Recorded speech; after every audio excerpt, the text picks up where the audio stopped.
ओम साईं राम। प्रिय साईं भक्तों, आज हम सुनेंगे साईं सच्चरित्र अध्याय 50, जिसमें बाबा की कृपा तीन महान भक्तों काका साहेब दीक्षित, श्री टेम्बे स्वामी और बालाराम धुरंधर पर कैसे बरसी, इसका सुंदर वर्णन है। यह अध्याय हमें श्रद्धा, सबूरी और गुरु भक्ति का गहरा संदेश देता है। तो चलिए शुरुआत करते हैं इस दिव्य कथा की। ओम साईं राम। मैं प्रियंका, साईं की लाडली।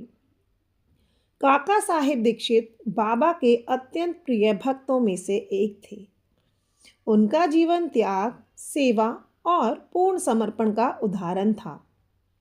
बाबा ने उन्हें कई बार कठिन परिस्थितियों में डाला, पर हर बार उनका विश्वास अडिग रहा। काका साहेब ने अपना जीवन बाबा की आज्ञा को ही ईश्वर की आज्ञा मानकर जिया। बाबा की कृपा से उनके सभी भय और संशय दूर होते गए, क्योंकि जो भक्त पूरी निष्ठा से गुरु की शरण में रहता है, उसे संसार का कोई भय नहीं सताता। श्री टेम्बे स्वामी महान संत और विद्वान थे। वे बाबा की लीलाओं को समझने वाले गिने चुने भक्तों में से थे।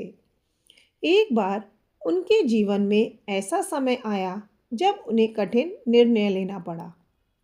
बाबा ने उन्हें बिना कुछ कहे अपने आचरण और संकेतों से मार्ग दिखाया। टेम्बे स्वामी ने अनुभव किया कि बाबा शब्दों से नहीं, अनुभूति से सिखाते हैं, क्योंकि गुरु हमेशा सामने खड़े होकर नहीं सिखाते, कभी कभी वे मौन से भी जीवन को बदल देते हैं।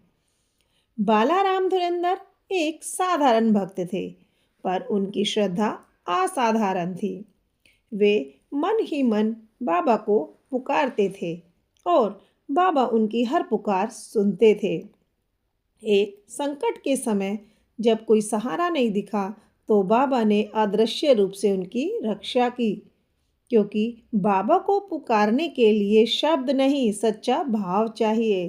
तो प्रिय भक्तों, अध्याय 50 हमें यह सिखाता है कि बाबा हर भक्त को उसकी क्षमता के अनुसार परीक्षा देते हैं।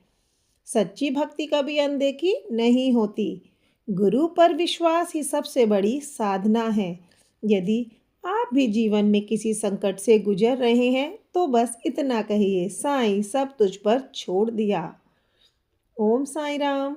ओम साईं राम। ओम साईं राम।